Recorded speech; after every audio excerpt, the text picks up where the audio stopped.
विकल्प था, लेकिन अब कुएं और खाई के अलावा बुलंदी छूने का भी विकल्प है। आम आदमी पार्टी का विकल्प है, जिसको चुनेंगे तो बिजली, पानी, स्कूल, अस्पताल की व्यवस्था अच्छी होगी, युवाओं को रोजगार मिलेगा, किसानों को उनकी फसल का सही दाम मिलेगा, मुआवजा मिलेगा और सारी दिक्कतें जो आम आदमी से जुड़ी हुई हैं उनको दूर करेंगे।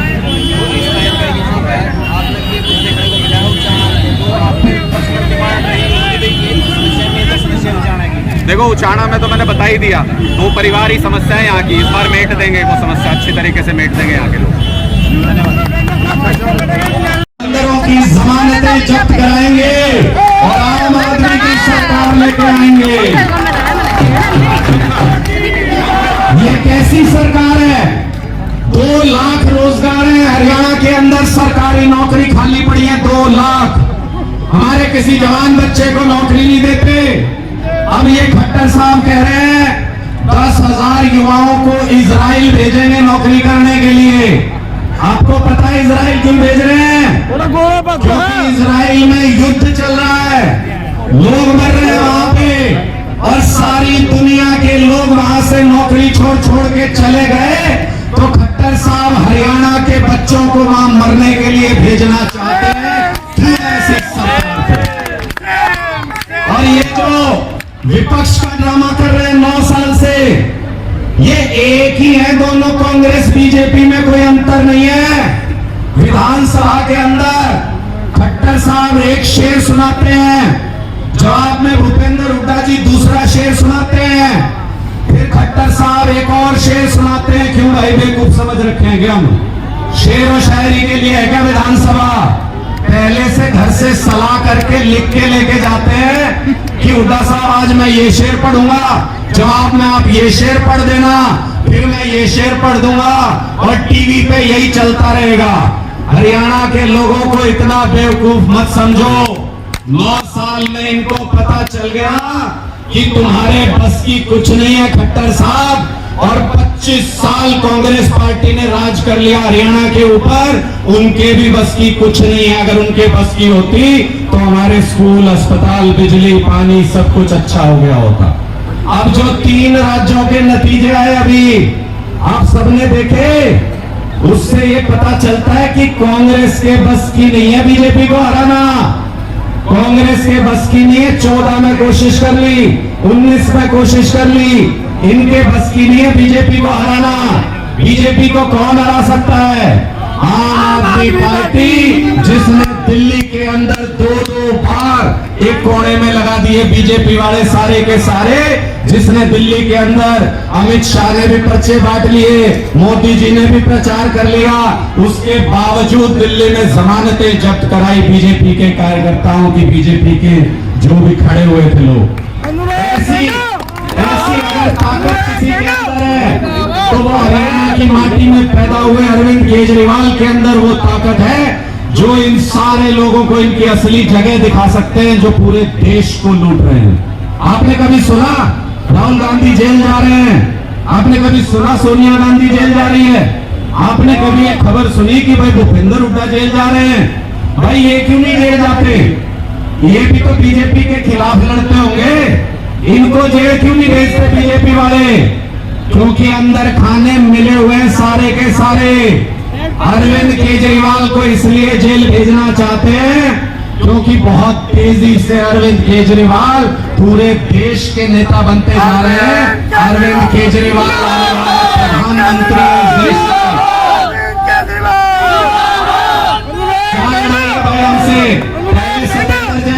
फिर मनीष सिसोदिया, फिर संजय सिंह, अब कह रहे हैं अरविंद केजरीवाल जी को जेल में डालेंगे।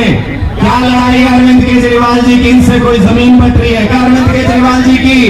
केजरीवाल जी आप लोगों के लिए लड़ते हैं, आपके बिजली, पानी, स्कूल, अस्पताल के लिए लड़ते हैं। ये लोग नहीं चाहते आपको ये सारी सुविधाएं मिले, इसलिए अरविंद केजरीवाल को जेल में डालना चाहते हैं ये लोग।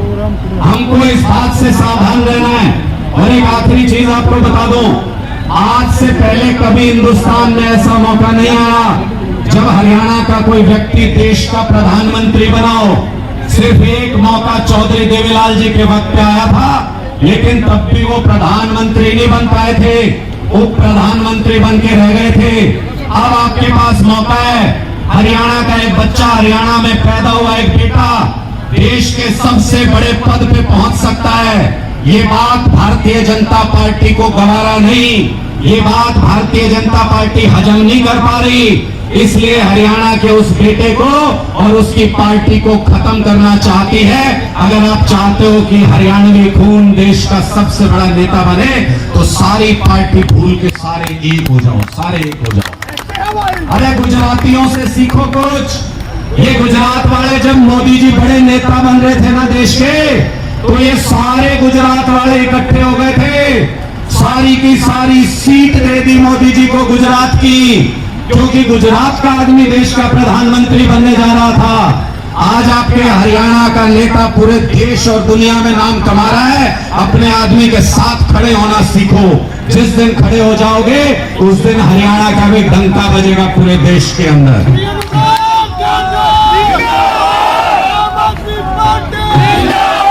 और एक आम सा उदाहरण दे रहा हूं, अपने घर में आजमा के देख लेना।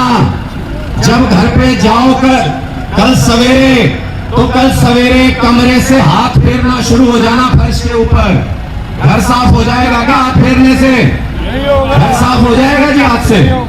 दूसरा तजुर्बा कर लेना, एक 5-10 रुपए में कमल का फूल आएगा, कमल का फूल खरीद लेना और कमरे में फर्श पे फेरना शुरू हो जाना। घर साफ हो जाएगा क्या कमल के फूल से? किस चीज से घर साफ होता है? किस चीज से घर साफ होता है? झाड़ू से ही घर साफ होता है, और झाड़ू से ही हरियाणा का भ्रष्टाचार साफ हो सकता है। और कोई तरीका और कोई धमकी देते हैं, जेल में डाल देंगे।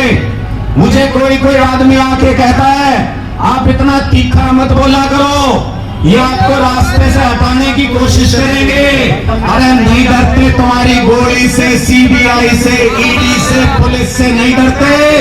जो तुम्हारे बस में हो कर लो, सीना तान के खड़े रहेंगे, क्योंकि गरीबों के लिए लड़ रहे हैं, बच्चों के लिए लड़ रहे हैं।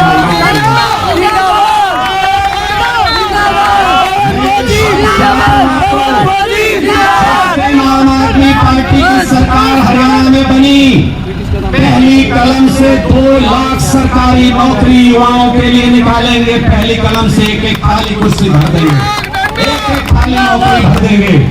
और ये मत समझना कि इनकी किसी धमकी से डर जाएंगे। आपकी लड़ाई लड़ने के लिए निकले हैं तो अपनी नौकरी छोड़ के आया, कोई अपना काम धंधा छोड़ के आया। हम लोग नेता नहीं है, हमारे परिवारों में कोई नेता नहीं हुए। अरविंद केजरीवाल जी के बाप दादा ने कोई राजनीति नहीं की कभी। अगर राजनीति में आए हैं तो सिर्फ इसलिए क्योंकि हरियाणा को और देश को बदलना चाहते हैं, हरियाणा का भविष्य सुनहरा करना चाहते हैं। छाती पे अगर बंदूक भी लगी होगी कभी, 1 इंच भी कदम पीछे नहीं हटेगा। ज्यादा करके जा रहा हूं आपके पीछे, बहुत बहुत शुक्रिया आप सभी का। इस यात्रा में आगे बढ़िए। पूरे हरियाणा में हलचल है, बीजेपी वाले घबराए हुए हैं। ये बदलाव यात्रा क्या चली, झाड़ू ही चल गई पूरे हरियाणा के अंदर। भारत माता की, भारत माता की।